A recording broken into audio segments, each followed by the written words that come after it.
This is one of my favorite pictures. It really showcases Red Rock. There's a couple ways that we can spread ourselves out a bit more and avoid crowds. Well, so what about this Aztec sandstone that's so unique?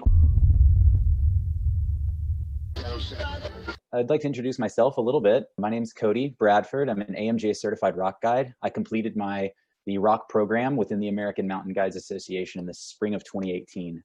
I've been guiding and instructing in the outdoor world in general since 2009, and I received my single pitch instructor certification from the AMGA at Seneca Rock in 2012.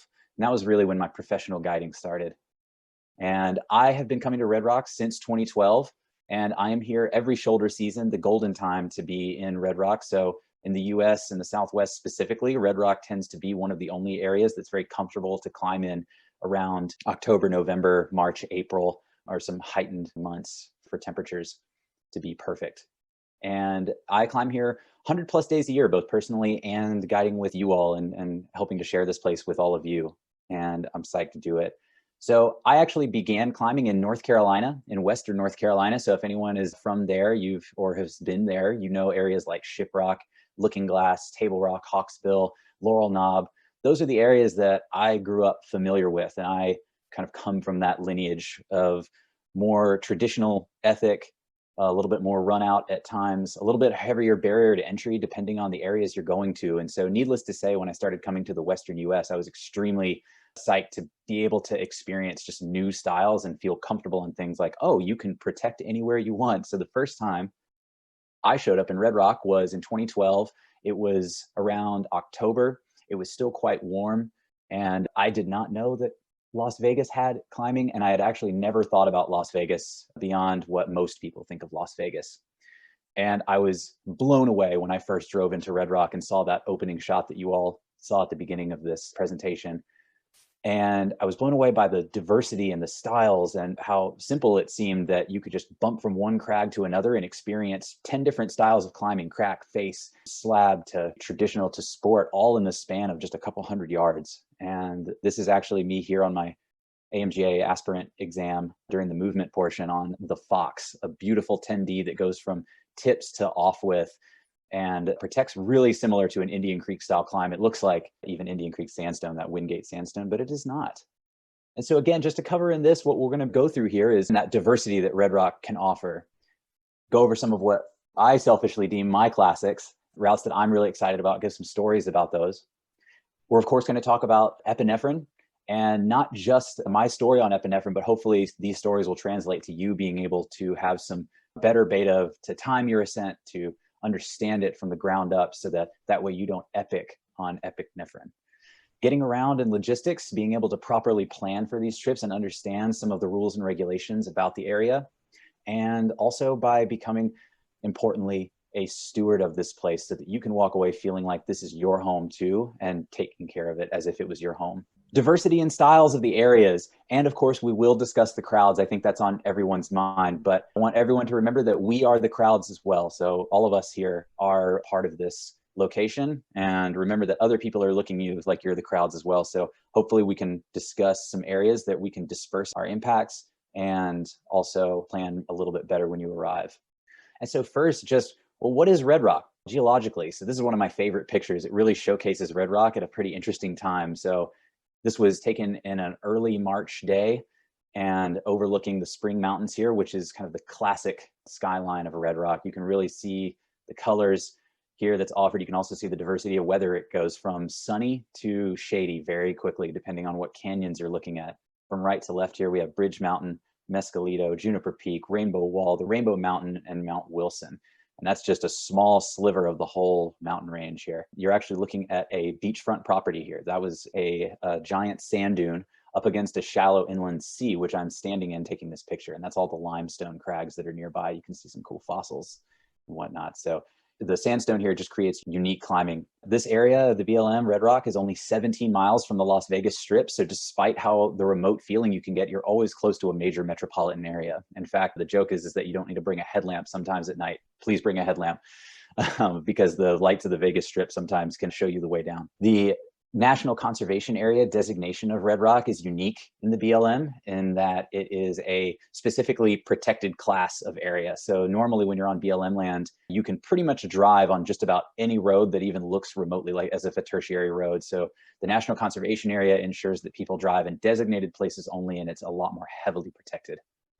And the sandstone here is the Aztec sandstone, and it really does give us quality climbing, which we'll go over in a little bit. Just a brief overview here of where Red Rock is in the country. So here in the southwestern US, kind of smack dab right in the Mojave Desert, just west of Las Vegas. Great thing about this area is that a lot of people will come here for conferences and whatnot, and it's really quick being only a few miles from the strip to be able to drive up here for a day and then go back to your conference, or to come here for vacation and stay a long time.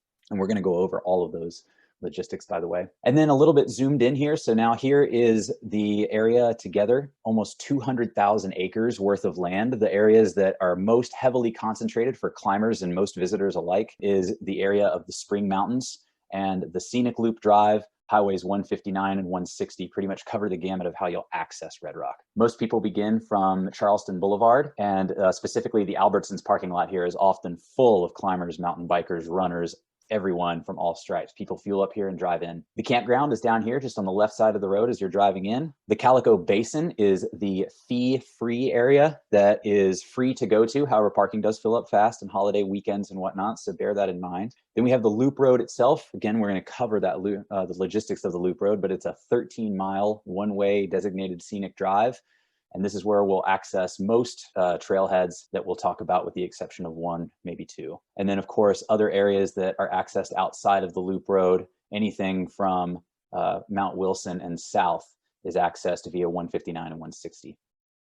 Well, so what about this Aztec sandstone that's so unique? Well, I love this picture. This is a guest of mine that in an area called Ranch Hands that is often just used by guides here, not because there's any kind of significant climbing, but because it is so easy to just drop a rope down from some anchors and get in some cool warm-up pitches. This actually, however, is a 10+ route that pulls through this just wonderful patina. So you can see here that the Aztec sandstone is covered in splotched layers of different colors, and that's all just varying degrees of iron in the rock. And so that red is rust.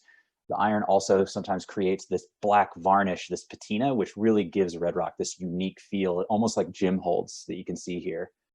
It can also look like this, layered bricks almost. This is one of the upper pitches of Armatron, a route that we'll discuss later. And it is just this wild facade of patina. And it can also look anything in between this. It can be a mixture of this slicker, deep-coated varnish and the more broken, stickier version of the varnish, all up the gamut. Oftentimes, it'll also form these not so common, but also usable for plausible protection here is the iron balls that form often in the white rock, but sometimes even in that deep, dark patina on routes like Lotta Balls. This is on a route called Group Therapy. On one of the upper pitches, you're kind of run out after pulling some chimney moves, and a partner of mine, I was following up the pitch, decided to sling these knobs, and they are of varying degrees of quality. However, these I was pretty excited about. Generally, the bigger they are, the bigger their base, the stronger they are. And of course, Red Rock also even has the ability to form splitter cracks. Now, often you're climbing the cracks, you're protecting the cracks, but you're climbing the face. This is a route called Straight Shooter. My friend Eli here is right in the upper crux of these moves. And it's just this beautiful, thin splitter crack reminiscent of Indian Creek. Protects extremely well. And this is on the Straight Shooter wall in Pine Creek. Just a wonderful route. And so when you're arriving to Red Rock for the first time, I often will point people to maybe go around and visit the Calico Hills of Red Rock. So the Calico Hills are a subsidiary area of the Spring Mountains, not necessarily related. They are the same sandstone, however, they form slightly differently. They're kind of known for their lumpy formations. This is at the first pullout along the Loop Road that you hike to, just below an area called the Hamlet. And you can see that it can be kind of difficult to get around. It's hard to tell just how big this area is. But a lot of times I'll tell people to visit here, go get the feel for the Aztec sandstone, go pull on some patina. This is where the heaviest concentration of sport climbing is in all of Red Rock. Now, that being said, of course, you want to believe that your experience is going to be like this out here. This is an area called the Hamlet, like I was just mentioning earlier, and wonderful picture, but you're not always going to be alone at these places. Oftentimes the Hamlet, zoomed out a little bit, will look like this on any given holiday weekend, or a weekend for that matter, and sometimes a little less often, weekdays during peak season. Now, of course, this is okay. We're all sharing and whatnot. We are in COVID times, however, so remember that. But oftentimes, Red Rock can look like this. So being ready to share our ropes and share the climbs, being ready to say that, okay, we're each just going to get a lap and go off is something to take into consideration. So my hope here is that we can go over some areas and some tactics to not only avoid crowds, but also spread yourselves out as well. So in general, when you're arriving to Red Rock, there's a couple ways that we can spread ourselves out a bit more and avoid crowds. One is to walk very far, and that's what you can do at an area here like Sunny and Steep. Although this can be a popular crag, it is in the Calico Basin area, specifically the Craft Mountain area. It's a beautiful, juggy, steep area, as it says. It's also sunny, making it a great winter destination. And there is plentiful climbing in this entire canyon to really get you away from the crowds. And there is a bit of more moderate climbing here as well. However, this is kind of a steep area where you can go to, because of course, the harder the climbing, generally speaking, the less crowds you're going to see as well. So this is one of the walking far variations. Alternative is to go to a bit more obscure crags. So this is Gnatman Crag, also in Calico Basin, up around the Cowlet Crag area. And this is a route a good friend of mine, Tracy Martin, actually put up. And this is a 511 route, modestly bolted. And this wall has generally started sprouting a few more bolts. So Gnatman Crag, along with Ranch Hands, also Dickey's Cliff, are all starting to sprout more routes, which is pretty much wonderful. The base is really nice and rocky, so you don't have to trample any soil or anything. And these are good alternatives. The J Wall is just below the hamlet that I mentioned earlier. And while it's being visited a bit more, you can be amongst the crowds and still have great climbing accessible just beneath you there, kind of amongst the crowds. So this is the J-Wall route itself on 512. And just right of it here is a couple wonderful 510s that are just really cool. And then even further to the right are some 5.6s, and the wall keeps sprouting more bolts, which just gives a lot of opportunity for beginners to come in and clip themselves up on routes. So again, lots of development happening in these areas. Another hiking far option is the Fringe area. This is a route called Lunatic that we were out on a photo clinic with Lady Lockoff, a really good friend of mine who was leading this photo clinic on a holiday weekend, and we were the only people here. And there's plenty of other routes. So Lunatic is 11B, but there's also these great 510s that are right here. There's also a couple of 5.6s, and anchors keep spreading more and more as the day goes on. So these are another areas that you can walk far, get away from crowds, and visit. And so I hope that gave everyone just a bit of a start. And now at some point, of course, you might want to find yourself in the canyons. And this is a lot of the showcase here of this presentation. And this is where I'd like to have the opportunity here to share some stories of my favorite routes. And I hope along with that, you gain some beta for these routes as well. And you're able to venture in on your own and bring the gear you need, the tactics to go on the routes and not get lost. Those are all things I hope to cover here, because it is easy to come here and go on Mountain Project and get really excited about the classics, and rightfully so. They are amazing routes, and I don't want to detract from any of them. For example, this is the final pitch, the fifth pitch of Birdland, easily visible from the valley floor in Pine Creek Canyon as you walk in. Pine Creek being, of course, one of my favorite canyons, just because of how big it is, the water that runs through it, and just how you can wander in there and enjoy the day. And so Birdland, of course, is an extremely popular route, and rightfully so, because this upper pitch and really the whole route is just full of great 5.7 plus moderate climbing and enjoyable, well protected. And so, yeah, this is the classic final moves of the fifth pitch. The route just continues to build all the way to the crux pitch. My hope is that we can look across the canyon and notice all of this other climbing. So this is taken from the fifth pitch of Birdland, looking backwards across Pine Creek.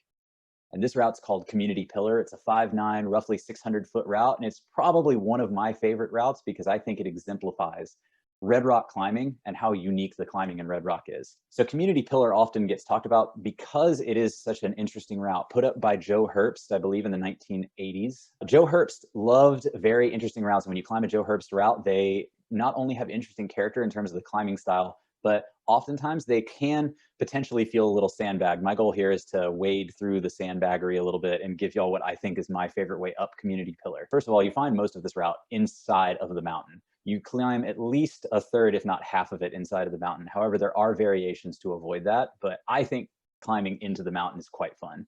So at first you're greeted with a start here in the left picture, and on the right here, we have the typical start that most people do. It's fairly easy to scramble up onto this block, but now you're greeted with the squeeze that everyone seems to talk about either having a problem with or having limited problems, but still being quite bullish to get through.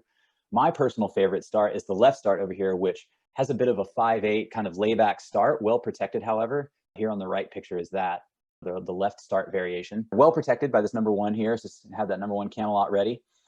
And then you step up inside, and while you do have to turn your body to the right to get through, it's actually not too bad to scramble up into here. It eventually deposits you on top or inside of all of the boulders, and it takes some juggling around, some tunneling to turn around and get yourself out, but eventually you end up on top of all of those chalk stones that you just wonder how they are all sitting there.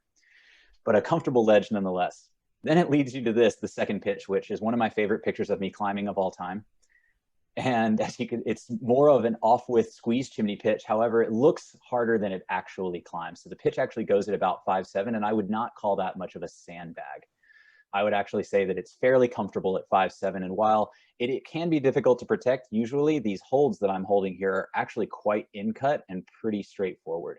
However, you do want to bring a number 5 and a 4 on this route, and you will use it on this pitch low down closer to the crux, which is further down here, until the climbing gets a bit easier and more run out up here, more about lower 5'7" or so. Bring that number 5 and have it handy for the second pitch, which deposits you on another big ledge. Key piece of data, you'll find an elephant trunk to belay from. Just thread your cordelette around it and belay, and that's where I'm belaying from here as you enter the third pitch. And briefly, you're outside of the mountain for a moment, but yes, you can re-enter the mountain again right here. Save a 0.75 for up high in the crack, because just up high in the crack, which I wish I had known, there you get a nice 0.75 and you can just dive straight in and do more of a 5/8 squeeze. Well protected and secure. However, it feels a little bit airy because the ground drops away beneath your feet. I've in recent years actually preferred to step left out onto this big buttress after you place the 0.75 and a crack up here, which should be obvious. And if you step left onto the face, it's like 5/6 patina climbing, unprotected but quite secure on pretty decent rock. This was actually a screenshot from a video I have coming up my favorite pitch, which is the fourth pitch variation. Now, many people will discuss original route, which actually goes inside the mountain yet again at about a 5/8 grade, but mostly unprotectable. Folks in the chat, if you've climbed it recently with the brand new Black Diamond number 8s, then perhaps those protect now. But until recent years, you really couldn't protect those moves, and it's very grunty, to say the least, and hard to protect. However, just to the left is this beautiful 5'9" mixture of hand crack and in-cut crimps, and it's dead vertical, almost overhanging in places. So pretty sustained 5'9" climbing, but very reasonable. It takes a lot of 0.5s and 0.75s, so have those at the ready and double up on those, I recommend. Also, this belay is actually extremely comfortable. I'm actually even just sitting here on this ledge, and that belay is actually a number 4 and a number 5. So save your number 4 and number 5 for the top and have doubles 0.75, 0.5, and even some number 1s ready for that pitch. But just such a beautiful exposed pitch. And yeah, one of my favorite pitches in Red Rock. And you guessed it, now we're back inside of the mountain again, because after making a couple of moves on a cross between an easy 5/6 chimney and some face climbing on some patina, well protected, you end up inside of the mountain yet again, looking straight up to the ceiling, wondering how the heck do I actually climb? So after making some difficult moves off the ground, a little tricky to protect, but you are on a good ledge, so no reason to clip the anchor or anything, but just be careful. You wouldn't want to pop off and sprain your ankle where you are. It would actually be impossible to fall out of the chimney at this point. You climb up and you're greeted with a crack, and you're kind of stemming off of this back wall, and the whole time you're getting closer and closer. You think you're going to exit out over here, but this blanks out and there's nothing. Save your number 5 for the top, plug your number 5 in and slide it up the crack, because you're actually about to exit through this hole right here. But at this point, you can take your backpack off, throw it through the hole. Don't worry, there's a huge ledge up there. This is not what I did the first time I climbed it. I got stuck inside of the hole with my backpack on and had to awkwardly down climb and hang from a pull-up position, which was just frustrating and kind of spooky. And now you can actually belay from inside, save a number 4, because you can shove a number 4 up into the roof, and it's extremely comfortable to just sit and belay your partner off the anchor while they come up, and you can take really great pictures of them coming up. So this is actually from the summit. You're only 1 pitch away at that point. Fairly easy scrambling. Climbers left out of the attic room. So head climbers left out of the attic room onto some pretty straightforward 5/4 slabs to the summit. And then at that point, you're only a couple of steps away from the actual true top. And then just look right here. This is some kind of slightly looking climbers right into this gully down here on the left. And then this is, yeah, looking out into the rest of the canyon. And here's the summit of Mescalito over here. So just turn right and start picking your way down into another squeeze chimney. And you can actually comfortably off belay make your way down to the rappel stations, where you can either descend Chocolate Corner with 2 ropes, or you can use a single 70 to get yourself down a little bit dirtier descent across on the other side of the gully. So if you're looking for a shorter day, perhaps you only have a short morning or afternoon you're able to get out. One of my favorite routes, and I'm giving the secret away a little bit, I do love Pollock's Pillar. It's located just over here on this deep varnished wall on Mescalito. It's a short 3-pitch route that stands on top of this pillar up here and is a wonderful right-facing corner climb with bolted anchors that allows you to get some cool 5-7 plus climbing in, really similar to Birdland. It is in the shade almost all day, so be prepared for that, but it's good for those hot days in Red Rock. So this is a couple pitches up. You can see one of my guests down here hanging from the first pitch anchor. And the first pitch and the second pitch aren't too much different. The crux for most people being this middle section right here. So save yourself some finger-sized gear here, but very featured, surprisingly, even though it looks steep. It is very steep, and the varnish can be slick in places. However, the 5-7 grade is pretty spot on, and it leads you into this just beautiful corner climbing. And then eventually you can top out on the pillar. And yeah, this is some more climbing from just actually the neighboring route to the right, which is the upper section of the first pitch of Y2K. And varnish is about the same, and it's fairly similar to the upper section of when you pull out onto the left arête of Pollock's Pillar, really similar climbing. But Y2K is a 5-10 just to the right, which is also a great pairing for this route. However, you do need 2 ropes to get off the first pitch. It is very long. So Pollock's Pillar is great. And also another classic link up that I really like. Ignore this red over here. We're going to discuss this link up over here. What we're going to discuss here is Meister Z to Armatron. Meister Z is a wonderful route up Jackrabbit Buttress, this beautiful white arcing expansive rock all the way up to the brownstone wall, which eventually summits Juniper Peak. There's other routes up there like Requiem for a Tadpole and Sweet Thin, which also go at the 5-9 grades, which are also great link ups for any crowds. To approach this, I recommend approaching from Oak Creek Canyon as opposed to Pine Creek, because you can actually walk flat across the desert. It is about 0.1 or 0.2 miles longer.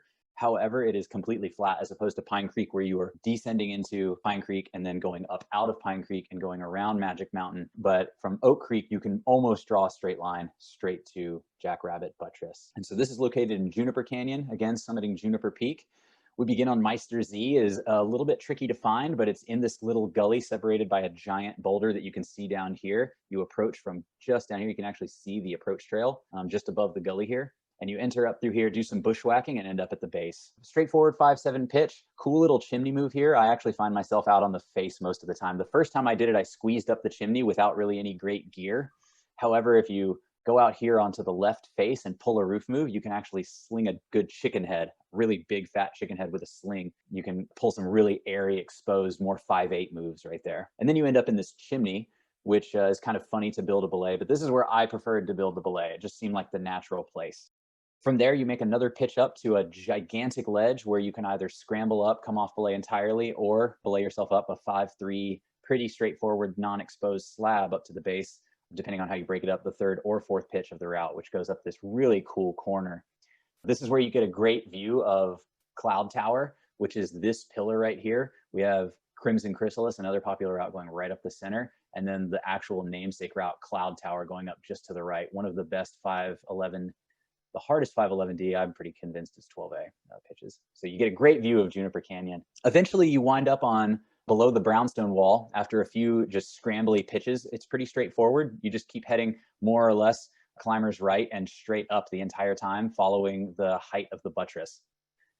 Eventually, you end up below Armatron, and after a quick 5-8 pitch and then the crux 5-9 pitch, protected by finger-sized gear and a bolt above a patina jug, you end up here in the beautiful brown, deep, dark patina that is the rest of Armatron on this beautiful pillar. At 5-6, even though from a distance it looks like it should go at 5-10 or 5-11, it is these beautiful, slopey, just slightly low angle 5-6 patina climbing that looks pretty much like this, just an amazing exposed face with bolted belays. It takes a variety of gear. You can get away with a single rack if you're feeling bold. However, I usually take a single rack 0.3 to 3 with doubles from 0.5 to 2. That usually gets me through these long pitches.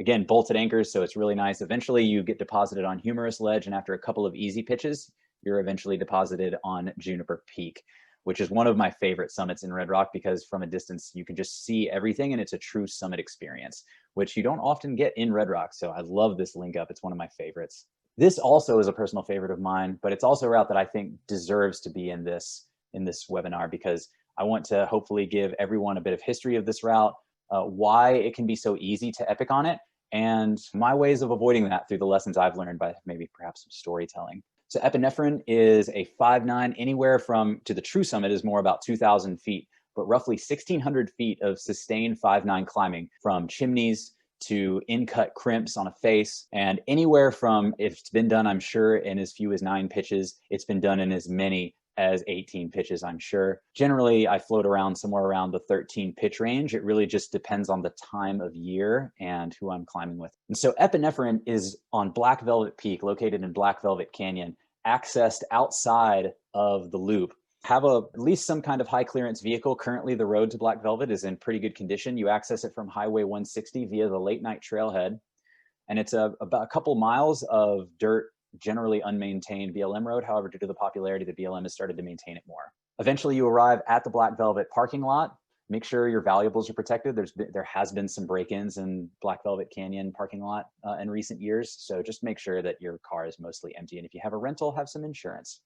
But have a high clearance vehicle too, it helps. Walking in, you are just greeted by, on your left here is Whiskey Peak, just off the screen here, and Black Velvet Peak, which is always looming over in the background. And this is Black Velvet Peak washed in alpenglow early in the morning. And Epinephrine is great because it takes this just insanely and stunningly straight line straight up the face. So down here, starting right out of the wash, as low on the route as you can, as low on the mountain as you can be, without tunneling underground. You actually start straight up the Black Tower here where all the chimney pitches are. Then we access via the Elephant Trunk, the upper sport pitches right around this area. And then straight up this beautiful corner for several hundred feet, all the way until we pull a final 5.9 roof resting at the base of a 5.6 corner, which is where usually I switch my shoes over to approach shoes and climb another 180-foot pitch to the ramps, which eventually lead you off and out, and eventually to the short hike to the summit. So just a beautiful straight up and down line. This is a line that you want to do with ample daylight. If you are coming down here in November, you're going to want to be on the route by sunrise. Usually I like to be on the second pitch by sunrise. If you are in October or March, you have a little bit more leadway. But however, I usually recommend starting the route by sunrise at the latest. Recognize that there are going to be other parties and there are other things you can do over here, but I really believe that if folks arrive in these kind of staggered times, you're going to have a much better experience. I don't like doing the chimneys at night though, so I usually don't show up much before sunrise. I don't like doing the chimneys with my headlamp. So this is me with Jorge and Joanne Uriosity, probably two of the most prolific first ascensionists in Red Rock. Jorge is a PhD scholar from Chile and teaches, at least did teach for a while, I believe he's retired now, at UNLV. And alongside Joanne, who also I do believe works at UNLV and is still putting up routes everywhere in Red Rock. And if you climb a Uriosity route, much like a Joe Herbst route, you truly get the flavor of what their vision for this place was. And I just want to put a big thanks out to these individuals who we owe so much of our climbing to. Routes like Epinephrine, routes like Armatron, Levitation 29, and just so many others. So huge shout out to these folks. Epinephrine really embodies their character of what they saw Red Rock being. So here's a little video that I'd like to share that I think develops my flavor of how much I'm excited about this route. So this is my friend Zach here, and we are midway, just below the final chimney pitch before the top of the Black Tower. Well, Zach, Epinephrine, how you doing? I'm doing okay. Getting a bit worked, but yep. Feeling good, man. How are you doing? Oh man, I'm doing so good, and got our German friends up here, and then yeah, most of it done. One more to the top of the Black Tower. It's 9 o'clock. Boom, boom. Dang, dang. Just great. So you can see there that that's kind of the character of Epinephrine. It's these belays are often, at least in the chimneys, are outside of the chimney, which will come in handy here in a little bit when I talk about hauling packs. They are really steep Bombay chimneys. However, most people think they're going to be chimneying a lot, and that's what I want to get into now. So the first time I climbed Epinephrine, I wanted to mock guide it. So I was in a party of 3. I highly recommend not doing the party of 3 as your first time on Epinephrine. Hauling 2 ropes as the leader, which is, by the way, what you'd want to do so that both followers can climb at the same time on a route this big, is just a lot to deal with. So the gear that I highly recommend bringing on here, we'll get into the rack, but is just a single 60-meter rope and a rappel line that is around 6 to 7 millimeter, because not only can you rappel with it, you can also use it to haul your packs. So as you exit, there's 2 ways to exit the creek bed on Epinephrine. we can climb a 5/8 direct pitch that's bolted, that's kind of thin. However, you're going to be doing a lot of that anyway higher on the route. So I prefer to go climbers right to the ramp and do some 5/4 moves, traversing slowly over to the base of the next pitch to start out. And that can be quickly done. And you can even give your partner a belay right off your harness up to this nice ledge below the first 5/7 pitch. After a steep 170 foot or so 5/7 pitch, it deposits you into the base of a little fake chimney that you think you're going to climb, but actually you end up climbing out onto the face. And then from there, you're able to step to the face to here, the base of the first chimney. So at this point, you've done a 5/4 pitch, a 5/7 pitch, and a short 5/8 pitch all the way to the base of this first chimney, which you can actually see is less of a chimney than you think. Stepping off of the belay after I've deposited my packs down here, again, you'll see that I'm carrying my pack here on my first time on epinephrine. We'll discuss that in a bit. After depositing your packs here, we start up, and instead of chimneying, mostly we're face climbing actually. And I typically stand up here, get my first bit of gear in, and you can step around these flakes. And actually you're mostly crack climbing in a hand crack and pulling on patina holds at this point. In fact, you do that all the way up to the base of the main chimney here where you step around. And this is actually where you enter the chimney proper. Now, the first time I went up here, I started to get sucked right over here. However, that's a 5/12 route, and you will find that out quite quickly because you shouldn't be following bolts at this point. Stepping around this buttress, we end up into here. Save your number 5 for up here. Definitely want to bring at least a single 3, 4, and a 5. I recommend if it's your first time on epinephrine, bringing the 5, especially if you haven't done a lot of chimneys. So as you step left into this chimney, what most folks also don't know is that in the back of the chimney is actually a hand crack. So I don't even start chimneying, which is protected by 2s and 3s.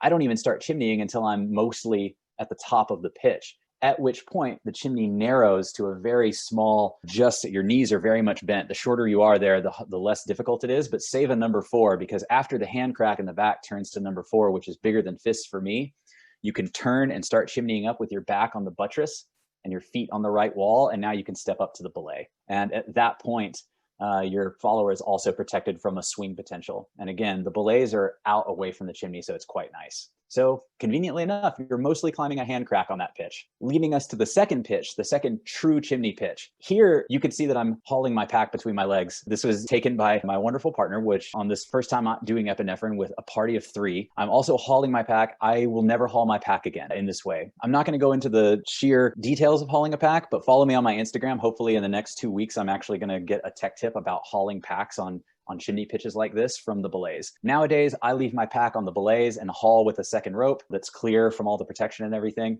That's my preferred way, and that's what I would recommend y'all practice and do at home before tackling epinephrine, because I climb much faster when there's nothing between my legs. Another detail here, when you get into the chimneys, I highly recommend that you move everything from the back of your harness to the front of your harness, because shortly after this picture was taken, I lost my belay device, I lost my gloves, and I lost a locking carabiner, all of which was returned to me by the wonderful, I believe they were Swiss, couple coming up behind us who easily passed us, moving much faster than us. So move everything to the front, lock your carabiners, and your number 2s here can be used readily. Save a number 5 for this middle section. However, up higher is what I believe is the true crux of epinephrine. So here's a little bit better view of and what I think is the second crux chimney pitch. So stepping off the belay, we pretty much immediately start chimneying. This individual is keeping his feet over here on the left wall. However, I tend to keep my feet on the right wall and my back against the left. The reason being is because I can then sit on this tooth of rock here that's protected by a number 2 right in here. Sling that number 2 long so that way your rope doesn't push the number 2 into the crack. After a number 5 and maybe even a number 4 in this area, you can kind of switch that up. You can also save your number 5 for up here. You step up, plug a number 3, and you're greeted with an opportunity. You can either exit the chimney entirely and leave your protection behind and pull some 5/9 chimney moves that are a lot easier. However, they're a little bit harder to exit on the jugs, which deposit you on this ledge up here.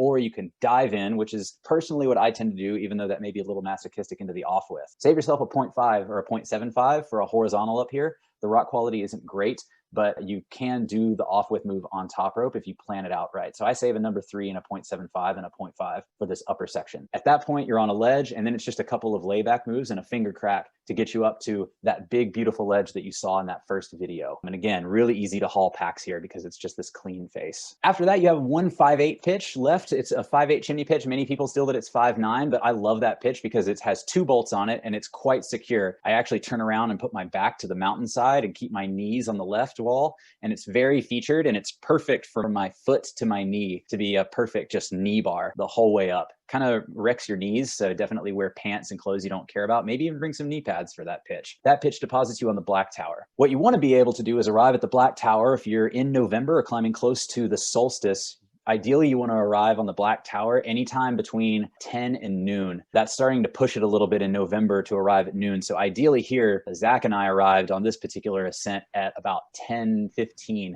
And so we were able to just sit for almost 20 minutes, just taking in everything. We actually watched climbers on the Black Velvet Wall here. People were yelling at us, psyched for us.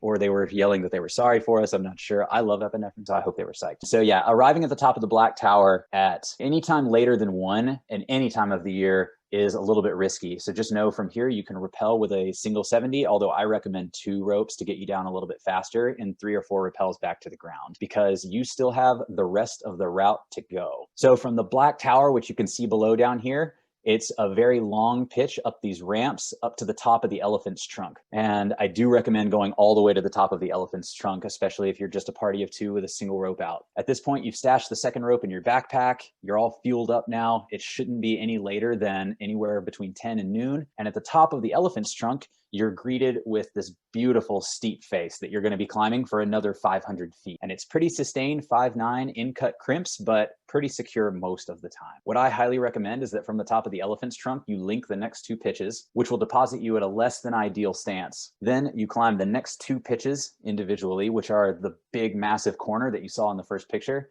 And then at that point, you're at the base of the final 5'9" pitch on this pretty decent ledge. And after that, you're deposited at the base. After pulling a 5'9" roof, you're deposited at the base of the final 5'6" corner, where there you will notice that that is where the bolts entirely run out. Yeah, epinephrine is bolted all the way up until that point. Know that if you are going to climb the final 5'9" pitch, from there, you are going to the summit no matter what, unless you want to leave gear. Bear in mind for that final belay, I would recommend saving some hand-sized gear for that final belay. And then from there, 156 pitch, which is usually where I change my shoes over, deposits you at the base of the ramps. Many people get confused at the base of the ramps and want to go straight towards the head wall or even left into the gully on the left. You want to go climbers right. No matter what, you're presented with a lot of different ramp options. They will all eventually funnel you to this point right here in the center of the screen, no matter what. So don't get too worried if you wind up at the base of the head wall. Don't get too worried if you get stuck right. You're going to eventually wind up on this ledge system, which only offers you one way to go. It's a pretty obvious beaten down trail to the final ramp to the finish tree, which is a big giant spruce tree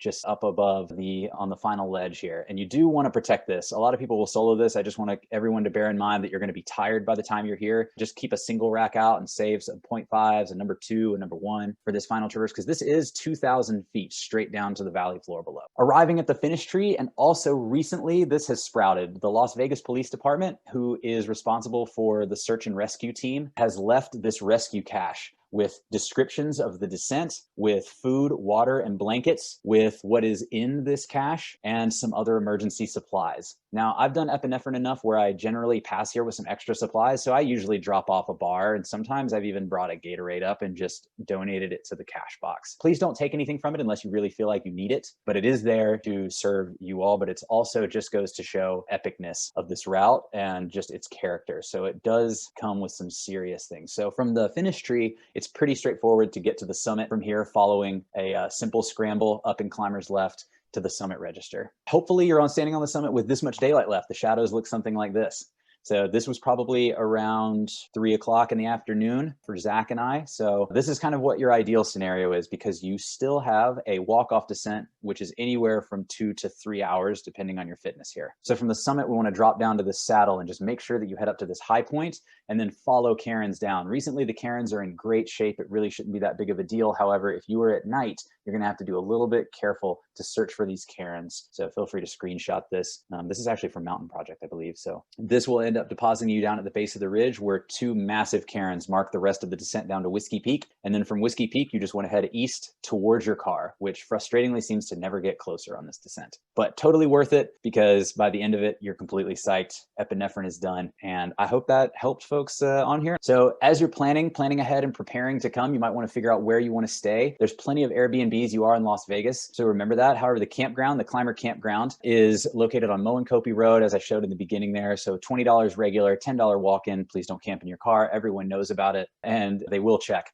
and $60 for a group site. My friends and I love going and getting a group site every Thanksgiving, having a big Thanksgiving gathering, making the turkey. So you can reserve those up to 6 months in advance. Now 60 of the 80 regular sites are reservable, including the group sites. So bear that in mind. A lot of the reservable ones come with these gazebos and whatnot, and it's pretty easy to reserve those online. So get in line for those. Camping outside of Red Rock is not allowed in the Red Rock proper. However, there is plentiful public land on the other side of the Spring Mountains around Lovell Canyon. The Southern Nevada Climbers Coalition also has a bit about camping on their website around. Mount Charleston also has beautiful camping not that far away. Some great wildlife in Red Rock, including the chuckwallas, the roadrunners that we can see, also the cactus. Yeah, that's don't kick any cactus because you will end up like this, where they had to cut open my leg and take my cactus barb out. So also be aware of the local wildlife. Also be aware of the tortoise. If you see a tortoise, please take a picture and send it to me. I never see them here, but they are here and they are endangered. A little bit about the loop road that folks need to know. A contentious issue has arisen recently with the entry of a reservation system, the installation of a reservation system. So the loop road is a 13-mile one-way scenic drive with entrance fees from $15 to $5, 15 for cars, 10 motorcycles, 5 for pedestrians and bikes.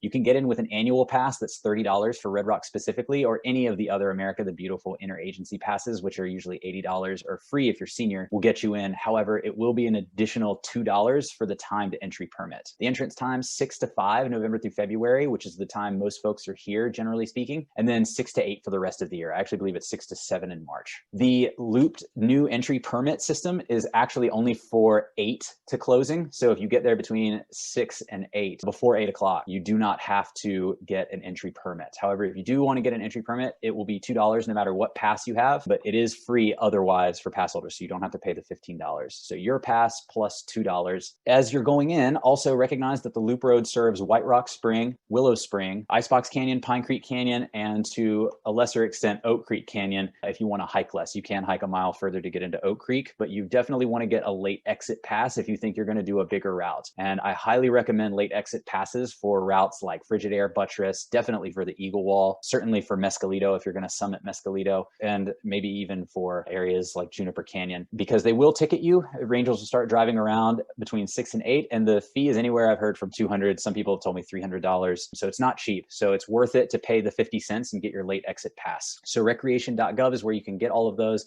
Just type in Red Rock Scenic Drive and click passes, and then you can choose the pass you need, including the late exit passes. Again, it's 50 cents, which isn't too much to ask for that. The gear that I highly recommend bringing to Red Rock is laid out here. So this is the stuff that's just on and off my harness. Definitely recommend 3 HMS locking carabiners at a minimum, used for all kinds of things. 18 feet of cord is, I find, all I typically need, but sometimes even 2 of these is nice to have.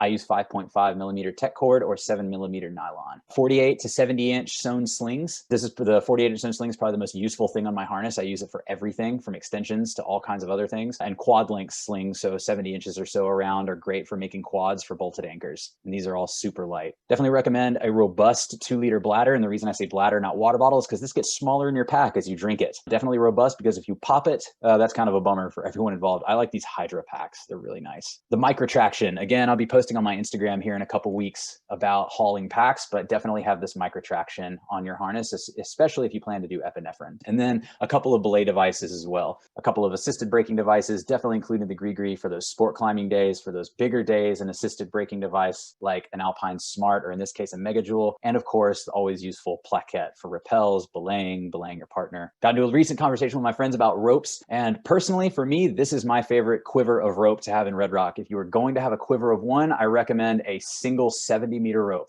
just between 9.0 and 9.4 or something, just something simple. 70s will do you justice on many routes if you were rappelling them. They also allow you to link longer pitches. If you're going to bring a 60, that's fine. 60s definitely work, but typically if I'm bringing a 60, it's probably because I need a second 60 for rappels. So I recommend half twins, twin, or half ropes. However combination you want to do, just because I'm going to carry a second rope anyway. So I prefer bringing twin rope. These are twin ropes here because now I get full length rappels without much extra weight. And then a cragging rope. So I just usually have a 50-meter cragging rope. Single pitch crags are usually between 25 to, or anywhere between 15 to certainly no more than 30 meters. So a 60 or a 50-meter rope will get you by in pretty much any single pitch area at Red Rock. And then finally here, the rack. So cams, BD 0.1 to 5 with doubles around at least 0.4 to 2 is probably my most consistent, because the smaller gear you have, remember this is sandstone, the rock's quite soft. Again, continuing with robust, a robust nut tool that's not going to break on you. Stoppers, anything from BD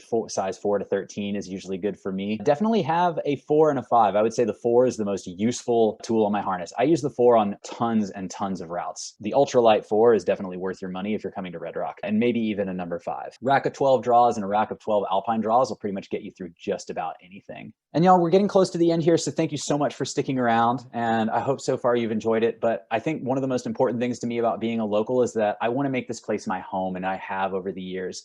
And something I've been working on personally is being better about going to other places and treating those areas as my home.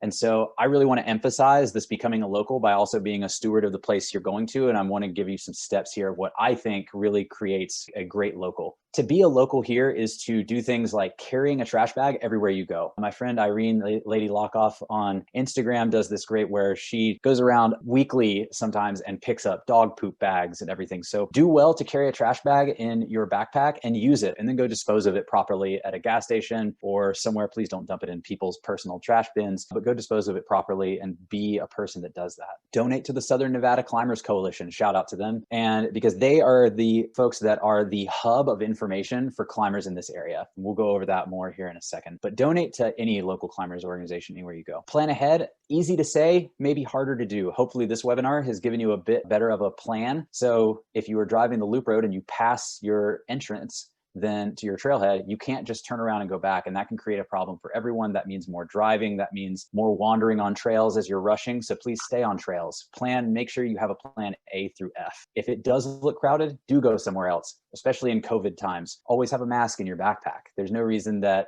we need to crowd areas. If you're going to go to the Black Corridor in the second pullout, that's a really enclosed area. Or if you're going to go to the Hamlet, which is much more open, perhaps you can get away without. However, just have that on as a courtesy, and remember that we are in COVID times. Seek areas that are not crowded and stay on trails as you do it. Don't wander the braided trails. Wet sandstone. Well, easy to say. Most folks will know it's on the Mountain Project homepage. It's certainly in every guidebook. But what does that actually mean? Well, if you see it raining, and I know that we can do a lot of mental gymnastics about wet sandstone, but if it looks like it's raining, really the best thing to do to avoid arguing, even with yourself and the people you're climbing with, I would recommend avoiding any area that doesn't get any sun, such as the shady canyons, for up to 3 days. But generally, if it's sun exposed, wind exposed, it could be only a day or two. In heavy rains, I've waited as much as 5 days. There's amazing limestone options in and around. Check out Mesquite, which is only 2 hours away. Great limestone climbing up there. Mormon Mountains has amazing climbing. Rainbow Canyon is just an incredible spot up in Caliente. There's lots and lots of options. Joshua Tree is only a few hours away.